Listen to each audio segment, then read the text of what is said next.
എല്ലാവർക്കും പുതിയ ഒരു വീഡിയോയിലേക്ക് സ്വാഗതം. 9ാമത്തെ പേജിൽ നമ്മൾ ഇപ്പോൾ പോകുന്നത് എത്രാമത്തെ പാരഗ്രാഫാണ്? താഴെ നിന്ന് മുകളിലേക്ക് 2ാമത്തെ പാരഗ്രാഫ്.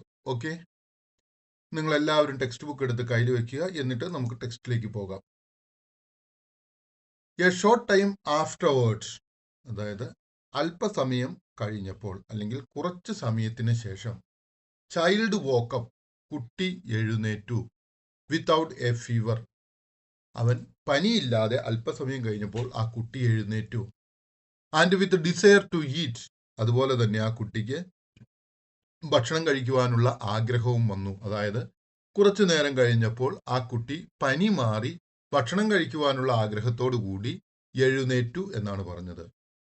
ദേ ഫെൽറ്റ് മാഗ്നാനിമസ്, അവർക്ക് എന്താണ് ചെയ്തത്? ദേ ഫെൽറ്റ് മാഗ്നാനിമസ്. മാഗ്നാനിമസ് എന്ന് വെച്ച് കഴിഞ്ഞാൽ എന്താണ്? അവർ വളരെ ഉദാരമതികളായി തീർന്നു, അല്ലെങ്കിൽ വളരെ ദാനശീലരായി തീരുന്ന ഒരു മനോഭാവത്തിലേക്ക് വന്നു. കാരണം അവരുടെ കുഞ്ഞ് ഓക്കെ ആയതുകൊണ്ട്. They decided to put the angel on a raft with fresh water and provisions for 3 days. അവർ ഡിസൈഡഡ് എന്ന് വെച്ച് കഴിഞ്ഞാൽ തീരുമാനിച്ചു. ടു പുട്ട് ദ ഏഞ്ചൽ, ആ ഏഞ്ചലിനെ കയറ്റി വെക്കാൻ. ഓൺ എ റാഫ്റ്റ് എന്ന് വെച്ച് കഴിഞ്ഞാൽ നമ്മൾ എന്ത് പറയും? ഈ ചെങ്ങാടമെന്നോ അങ്ങനെ എന്തെങ്കിലും വെള്ളത്തിൽ പൊങ്ങിക്കിടക്കുന്ന തടി കൊണ്ടുണ്ടാക്കിയതോ അല്ലെങ്കിൽ പ്ലാസ്റ്റിക് കൊണ്ടുണ്ടാക്കിയതായിട്ടുള്ള ഒരു സാധനം, എന്താ പറയുന്നത്, ചെങ്ങാടം എന്നൊക്കെയാണ് സാധാരണ പറയുന്നത്. എങ്ങനെയാണ്? വിത്ത് ഫ്രഷ് വാട്ടർ എന്ന് വെച്ച് കഴിഞ്ഞാൽ കുടിക്കുവാൻ നല്ല വാട്ടർ. ആൻഡ് പ്രൊവിഷൻസ് എന്ന് വെച്ചാൽ ഭക്ഷണം. ഫോർ 3 days, 3 ദിവസത്തേക്ക് അവന് കുടിക്കുവാനുള്ള വെള്ളവും ഭക്ഷണവും വെച്ചുകൊണ്ട് ഒരു ചെങ്ങാടത്തിലേക്ക് ഇട്ട്. And leave him to his fate on the high seas, എന്നിട്ട് അവനെ എന്ത് ചെയ്യാം? സീയിലേക്ക്, അതായത് ആ ചെങ്ങാടത്തിൽ കയറ്റി അവനെ കടലിലേക്ക് വിടുവാനായിട്ട് അല്ലെങ്കിൽ സമുദ്രത്തിലേക്ക് വിടാമെന്ന് തീരുമാനിച്ചു. അപ്പൊ പെട്ടെന്ന് അവര് ജനറസായി ആ മനുഷ്യന് ഭക്ഷണവും കൊടുത്തുകൊണ്ട് എന്താണ് ചെയ്യുന്നത്? കടലിലേക്ക് വിടാം എന്ന് തീരുമാനിച്ചു.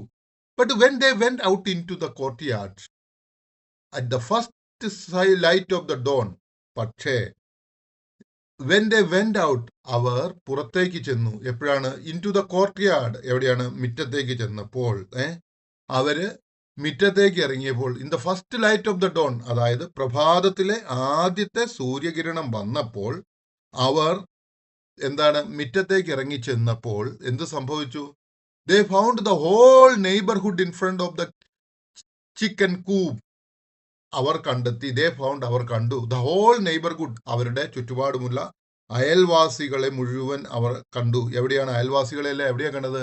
In front of the chicken coop. In front of the chicken coop എന്ന് വെച്ച് കഴിഞ്ഞാൽ കോഴിക്കൂടിന് മുൻപിൽ അവരുടെ എല്ലാ അയൽവാസികളെയും നിൽക്കുന്നതായിട്ട് കണ്ടു. Having fun with the Angel, അവരെന്താണ് ചെയ്തുകൊണ്ടിരുന്നത്? അവര് ആ ഏഞ്ചലുമായിട്ട് എന്താണ്? ഉല്ലസിക്കുന്നത് അല്ലെങ്കിൽ രസിക്കുന്നത് കണ്ടു, അല്ലെങ്കിൽ എന്റർടൈൻ ചെയ്തുകൊണ്ടിരിക്കുന്നതായിട്ട് കണ്ടു. The visitors were tossing him with things to eat through the opening in the coop. Visitors എന്താണ് ചെയ്തത്? വെർ ടോസിങ് ഹിം, വിസിറ്റേഴ്സ് എന്താണ് ചെയ്തുകൊണ്ടിരുന്നത്? കോഴിക്കോടിന് അവർ എറിഞ്ഞു കൊടുത്തുകൊണ്ടിരിക്കുക. ദ വിസിറ്റേഴ്സ് വെർ ടോസിങ്, എറിഞ്ഞു കൊടുത്തുകൊണ്ടിരുന്നു. ഹിം, ആർക്കാണ് ഹിം എന്ന് ഉദ്ദേശിച്ചത്? ആ ഓൾഡ് മാന്. തിങ്സ്, സാധനങ്ങൾ. ടു ഈറ്റ്, തിന്നുവാനുള്ളത്. Through the opening in the coop, അതായത് ആ കോഴിക്കൂപ്പ്. ഓപ്പണിംഗ് എന്ന് വെച്ച് കഴിഞ്ഞാൽ വിടവുകൾ എന്നാണ് ഇവിടെ അർത്ഥമാക്കിയിരിക്കുന്നത്. ഇൻ ദ കൂപ്പ് എന്ന് വെച്ചാൽ കോഴിക്കൂട്. അപ്പൊ കോഴിക്കൂടിന്റെ വിടവിനകത്തോടു കൂടി ഈ നെയ്ബർ അല്ലെങ്കിൽ അയൽക്കാരായ ആൾക്കാര് എന്ത് ചെയ്തു? ഭക്ഷണം കൊടുത്തുകൊണ്ടിരിക്കുന്നതാണ് രാവിലെ അവർ എഴുന്നേറ്റ് വരുമ്പോൾ അവർ കാണുന്നത്. It was as if he were not a supernatural creature but a circus animal. അവരങ്ങനെ ചെയ്തുകൊണ്ടിരുന്നത് എങ്ങനെയാണ്? അയാളെ ഒരു സൂപ്പർ നാച്ചുറൽ, അതായത് അമാനുഷ്യ, സൂപ്പർ നാച്ചുറൽ എന്ന് വെച്ച് കഴിഞ്ഞാൽ ക്രീച്ചർ എന്ന് വെച്ച് കഴിഞ്ഞാൽ അമാനുഷിക ശക്തിയുള്ള അല്ലെങ്കിൽ ദൈവിക ശക്തിയുള്ള ഒരു ക്രീച്ചർ എന്ന് വെച്ച് കഴിഞ്ഞാൽ ജീവിയായിട്ടല്ല കണ്ടത്, പക്ഷെ ഒരു സർക്കസ് അനിമൽ, അതായത് സർക്കസിൽ ഉണ്ടായിരുന്ന ഒരു മൃഗത്തെ കാണുന്നത് പോലെ കണ്ടുകൊണ്ട് കൂടിനകത്തേക്ക് അവര് ഭക്ഷണ പദാർത്ഥങ്ങൾ എറിഞ്ഞു കൊടുത്ത് ഉല്ലസിക്കുകയായിരുന്നു. എപ്പോൾ? നേരം വെളുത്ത് അവര് എത്തിക്കഴിഞ്ഞപ്പോൾ. ഇനി നമ്മൾ ക്വസ്റ്റ്യൻ ആൻസർ സെക്ഷനിലേക്ക് പോവുകയാണ്. Why did Pelayo arm himself with club? എന്തുകൊണ്ടാണ് പേലിയോ അവനെ ആം എന്ന് വെച്ച് കഴിഞ്ഞാൽ ഇവിടെ എന്താണ് ഉദ്ദേശിച്ചിരിക്കുന്നത്? അവനെ ഈ ആയുധം കൊണ്ട്, ആയുധമാകുന്നത് എന്തുകൊണ്ടാണ്? വലിയ വൃദ്ധനെ ആയുധമായിട്ട് കണക്കാക്കിക്കൊണ്ടിരുന്നത് എന്നുള്ളതാണ്. അവർ ആയുധമായിട്ട് അവൻ്റെ ആ വടിയും പിടിച്ചുകൊണ്ട് അവൻ നിന്നത് എന്തുകൊണ്ടാണ്? അയാൾക്ക് മുന്നിൽ എന്തുകൊണ്ടാണ് വടിയും പിടിച്ചുകൊണ്ട് നിന്നത് ഒരു ആയുധമായിട്ട്? The man's enormous wings and his groaning in the rear of the courtyard filled Pelayo with fear. ആ മനുഷ്യന്റെ എനോർമസ് വിങ്സ്, അതായത് ഭയങ്കരമായിട്ടുള്ള ആ കഴുകനെ പോലെയുള്ള വിങ്സ്, ചിറകുകളും, his groaning in the rear of the courtyard, അവന്റെ ആ മൂളുകയും ഞെരങ്ങുകയും ചെയ്തുകൊണ്ടുള്ള അങ്ങോട്ടും ഇങ്ങോട്ടുമുള്ള ആ ഞെരങ്ങി നീങ്ങലും, ഈ റെയർ ഓഫ് ദ കോർട്ട്യാർഡിന്റെ പിറകിൽ, മുറ്റത്തിന് പിറകിൽ, ഫിൽഡ് പലേയോ വിത്ത് ഫിയർ, പലേയോ എന്ത് ചെയ്തു? ഫിയർ കൊണ്ട്, പേടി കൊണ്ട് നിറച്ചു. When the neighbour woman claimed he was an angel sent for their sick child. Neighbour woman, അതായത് അയൽക്കാരിയായ സ്ത്രീ, ക്ലെയിംഡ്, അവകാശപ്പെട്ടു, ഹി വാസ്, ആ മനുഷ്യൻ, ആൻ ഏഞ്ചൽ, അതൊരു ഏഞ്ചൽ ആയിരുന്നു, sent for their sick child, അവരുടെ രോഗിയായിരിക്കുന്ന, സിക്ക് എന്ന് വെച്ചാൽ രോഗിയായ ചൈൽഡിന്. Pelayo began to see the old man as a potential threat to his family. Pelayo എന്താ ചെയ്തത്? ബിഗാൻ, കണ്ടു തുടങ്ങി, to see the old man, old മനുഷ്യനെ, ആസ് എ പൊട്ടൻഷ്യൽ, സാധ്യതയുള്ള, ത്രെഡ് ടു ഹിസ് ഫാമിലി, അവന്റെ ത്രെഡ്, ഒരു അപകടം, ആരുടെ? പെലേയുടെ ഫാമിലിക്ക് ഇവൻ വരുത്തുന്നതായിട്ട് കാണുവാൻ തുടങ്ങി. ഡ്രിവൺ ബൈ ആങ്സൈറ്റി, ഇത്തരത്തിലുള്ള ആദി കൊണ്ട്, he armed himself with a club to defend them, അവരുടെ കുടുംബത്തെ സംരക്ഷിക്കുന്നതിന് വേണ്ടി, ഡിഫെൻഡ് എന്ന് വെച്ച് കഴിഞ്ഞാൽ സംരക്ഷിക്കുന്നതിന് വേണ്ടി അവൻ എന്ത് ചെയ്തു? ഹി ആംഡ്, അവൻ ആയുധം ധരിച്ചു. എന്താണ്? വിത്ത് എ ക്ലബ്, ഒരു ക്ലബ്ബ് കൊണ്ട് ആയുധം ധരിച്ച് അവൻ നിന്നു എന്നാണ് മനസ്സിലാക്കേണ്ടത്. ഇനി അടുത്തതായിട്ട് എഫ് ചോദ്യം. Okay, what made the couple suddenly decide to treat the man with some kindness. എന്താണ് ആ മനുഷ്യനോട് കുറച്ച് ദയയോടെ പെരുമാറാൻ ആ ദമ്പതികൾക്ക് തോന്നിയത് അല്ലെങ്കിൽ തീരുമാനിച്ചത്? Shortly after the neighbour woman declared that the old man was an Angel, അതായത് ആ അയൽക്കാരിയായ സ്ത്രീ, ഷോർട്ട്ലി ആഫ്റ്റർ, അല്പസമയം കഴിഞ്ഞ് അയൽക്കാരിയായ സ്ത്രീ ഡിക്ലെയർഡ്, പറഞ്ഞു, that the old man was an Angel, old man ഒരു ഏഞ്ചൽ ആണെന്ന് പറഞ്ഞ് അല്പസമയം കഴിഞ്ഞപ്പോൾ എന്താണ്? പെലേയോ ആൻഡ് എലിസണ്ടാസ് സിക്ക് ചൈൽഡ് റിക്കവേർഡ്, അവരുടെ സിക്ക് ചൈൽഡ്, സിക്ക് രോഗിയായ കുട്ടി രോഗത്തിൽ നിന്ന് മോചനം പ്രാപിച്ചു. ഹിസ് ഫീവർ വാണിഷ്ഡ്, അവന്റെ ഫീവർ അപ്രത്യക്ഷമായി. And he regained his apatite, apatite എന്ന് വെച്ചാൽ വിശപ്പ്, അതായത് അവൻ ഭക്ഷണം കഴിക്കുവാനായിട്ട് തയ്യാറായി. റീഗെയിൻഡ് എന്ന് വെച്ച് കഴിഞ്ഞാൽ തിരിച്ചെടുത്തു. ഫീലിംഗ് ഗ്രേറ്റ്ഫുൾ ആൻഡ് മാഗ്നാനിമസ്, അപ്പോൾ അവന് വളരെ സന്തോഷവും അതുപോലെ തന്നെ ജനറസുമായി. The couple began to treat the old man with sudden sense of kindness. ആ കപ്പിൾ എന്ത് ചെയ്തു?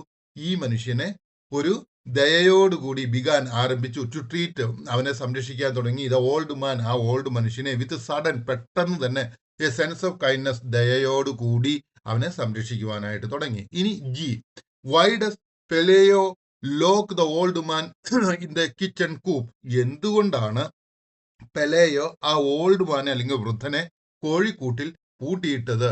The man's enormous wings and his groaning in the rear of the courtyard filled Pelayo with fear, അതായത് ഈ മനുഷ്യന്റെ അതിഭയങ്കരമായ ചിറകുകളും അവന്റെ മൂളിച്ചയും അതിലൂടെയുള്ള ഞെരങ്ങിയുള്ള നടത്തവും എന്താണ്? പെലേയെ പേടി കൊണ്ട് നിറച്ചു. When the neighbour woman claimed he was an angel sent for their sick child, ആ അയൽക്കാരിയായ സ്ത്രീ അവനൊരു ഏഞ്ചൽ ആണെന്നും അല്ലെങ്കിൽ ദൈവദൂതനാണെന്നും സെന്റ് അയച്ചത് അവന്റെ രോഗിയായ കുട്ടിക്ക് വേണ്ടിയാണെന്നും പറഞ്ഞപ്പോൾ Pelayo began to see the old man as a potential threat to his family. Pelayo എന്താ ചെയ്തത്? അവന്റെ കുടുംബത്തിന് ഈ ഓൾഡ് മാൻ അല്ലെങ്കിൽ ഈ വൃദ്ധനായ മനുഷ്യൻ ഒരു ത്രെട്ട് ആണെന്ന് അല്ലെങ്കിൽ ഒരു അപകടമാണെന്ന് തിരിച്ചറിഞ്ഞു. ഫോർ ഹിസ് ഫാമിലി, ത്രെഡ് എന്ന് വെച്ചാൽ അപകടം. ഓക്കെ, ഡ്രിവൺ ബൈ ആങ്സൈറ്റി, അപ്പോഴുണ്ടായ ആ ആദി കൊണ്ട് Pelayo locked the old man in the chicken coop, അവനെ എന്ത് ചെയ്തു? പെലേയോ ആ ഓൾഡ് മനുഷ്യനെ എന്ത് ചെയ്തു? ചിക്കൻ കൂപ്പിൽ അല്ലെങ്കിൽ കോഴിക്കൂട്ടിലേക്ക് അടച്ചു.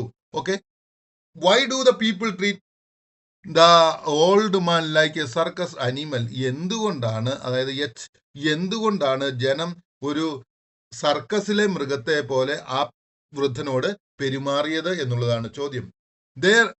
ദിസ് റിഫ്ലക്ട്സ്, ഇത് നമ്മളെ കാണിച്ചു തരികയാണ്, how society often reduces unfamiliar or extraordinary to entertainment. ഇത് എന്താണ് കാണിച്ചു തരുന്നത്? നമ്മളുടെ സമൂഹം എങ്ങനെയാണ് അൺഫെമിലിയർ, അതായത് നമുക്ക് പരിചയമില്ലാത്തവരെയും, എക്സ്ട്രാ ഓർഡിനറി, അതായത് സാധാരണ പോലെ അല്ലാത്തവരെയും, ടു എന്റർടൈൻമെന്റ്, രസിക്കുന്നതിന് വേണ്ടി ഉപയോഗിക്കുന്നതെന്ന്. When it does not fit their expectations or beauty, ആ മനുഷ്യര് അവരുടെ ഈ ജനത്തിന്റെ പ്രതീക്ഷയ്ക്കും ബ്യൂട്ടിക്കും ഒക്കെ ഒത്ത് വരാതെ സമയത്ത് അവർ ജനങ്ങളെ എന്ത് ചെയ്യുന്നു? ഒരു പരിഹാസപാത്രമാക്കി തീർക്കുന്നു. ഓക്കെ, അവരെ ഒരു പരിഹാസപാത്രമാക്കി തീർക്കുന്നതാണ് ഇവിടെ നമുക്ക് കാണുവാനായിട്ട് സാധിക്കുന്നത്. നിങ്ങൾക്ക് മനസ്സിലായി എന്ന് വിചാരിക്കുന്നു. ഇനി നമ്മൾ അടുത്ത വീഡിയോയിലേക്ക് പോവുകയാണ്.